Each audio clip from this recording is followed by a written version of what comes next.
Salut à toi et bienvenue sur la chaîne. Moi c'est Tamba. Sur cette chaîne, nous parlons de l'Afrique dans toute sa diversité et nous insistons beaucoup sur la nécessité de l'unité des pays africains. Nous sommes à un tournant décisif de l'histoire de notre continent où nous devons avoir une conscience éveillée sur notre passé et notre présent afin de bâtir notre avenir panafricain. Parler des origines de l'Union africaine nous amène forcément à parler de la colonisation et de la période des indépendances. Les années 1960 ont été marquées par l'indépendance de plusieurs pays africains. Mais certains pays tels que le Ghana, la Guinée étaient déjà indépendants avant cette période. Les dirigeants de ces pays ont donc été le fer de lance de l'indépendance du reste des pays africains qui étaient encore sous domination coloniale.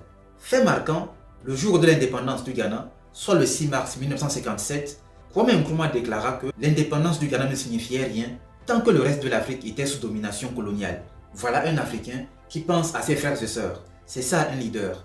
L'Afrique a connu de grands leaders qui resteront gravés dans nos mémoires. Ruben Umunyobe, Patrice Lumumba, Kwame Nkrumah, Sékou Touré, Thomas Sankara, etc., etc. Les pères des indépendances étaient conscients qu'une Afrique décolonisée sans unité serait faible. Voilà pourquoi ils s'étaient engagés activement pour l'unité africaine. Et je dirais que Kwame Nkrumah était le panafricaniste le plus passionné et le plus engagé à l'époque des indépendances. Il avait très vite constaté que la liberté des pays africains était en danger s'ils restaient désunis. Voilà pourquoi il les mettait en garde en disant que nous avons à choisir entre nous unir pour protéger les intérêts africains ou succomber aux manœuvres impérialistes pour nous recoloniser. Face à ce risque de recolonisation de l'Afrique, Kwame Nkrumah proposait aux pays africains de former un front africain uni fondé sur une politique économique et militaire commune. De façon concrète, il proposait aux pays africains de former un gouvernement à l'échelle du continent, d'avoir une monnaie, de former une armée commune et il proposait pour capitale Bangui ou Léopoldville, l'actuelle Kinshasa en RDC. Allons plus en profondeur pour mieux comprendre la situation actuelle de l'Afrique. En fait, à l'époque des indépendances, il y avait deux groupes. Le groupe de Casablanca qui était composé de l'Algérie, de l'Égypte, du Ghana, de la Guinée, du Mali, de la Libye et du Maroc, et celui de Monrovia qui était composé du Nigeria et de la plupart des pays francophones d'Afrique tels que le Sénégal, le Cameroun, etc. Le groupe de Casablanca, auquel appartenait le Ghana de Kwame Nkrumah, voulait d'une unité politique pour toute l'Afrique et une intégration forte, à l'instar de celle qui avait amené à créer l'Union européenne.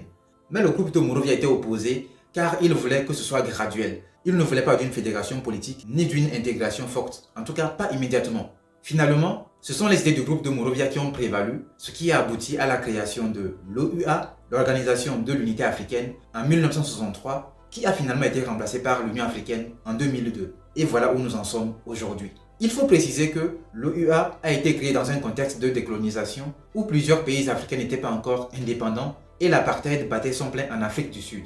Donc, l'idée de l'OUA était de lutter contre le colonialisme et d'unir les peuples d'Afrique. Toujours dans le contexte de l'historique de la création de l'Union africaine, le 6 mars 1997, à l'occasion du 40e anniversaire de l'indépendance du Ghana, l'ancien président tanzanien Julius Nyerere présentait des excuses à Kwame Nkrumah dans son discours.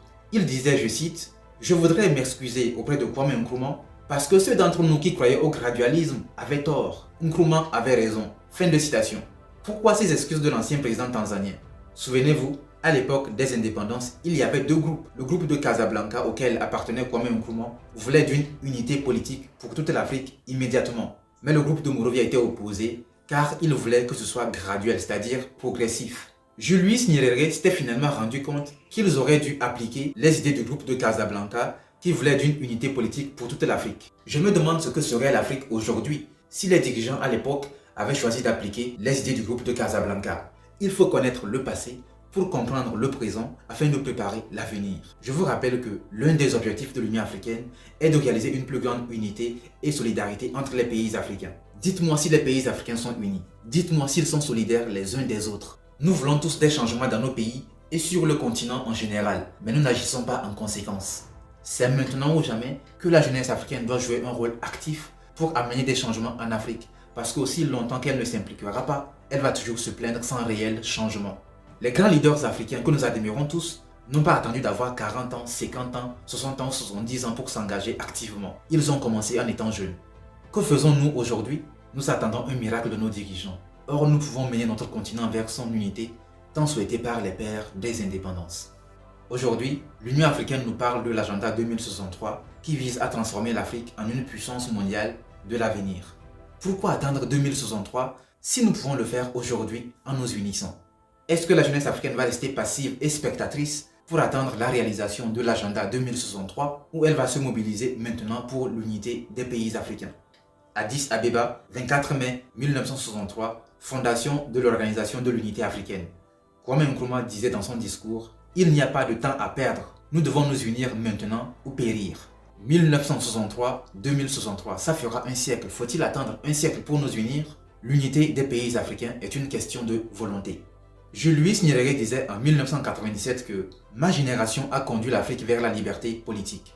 La génération actuelle de dirigeants et de peuples d'Afrique doit reprendre le flambeau vacillant de la liberté africaine, le raviver de son enthousiasme et de sa détermination et le faire avancer. » À toi, jeune Africain qui m'écoute, que tu sois sur le continent ou partout ailleurs dans le monde, tu as un rôle à jouer dans le processus de l'unité des pays africains.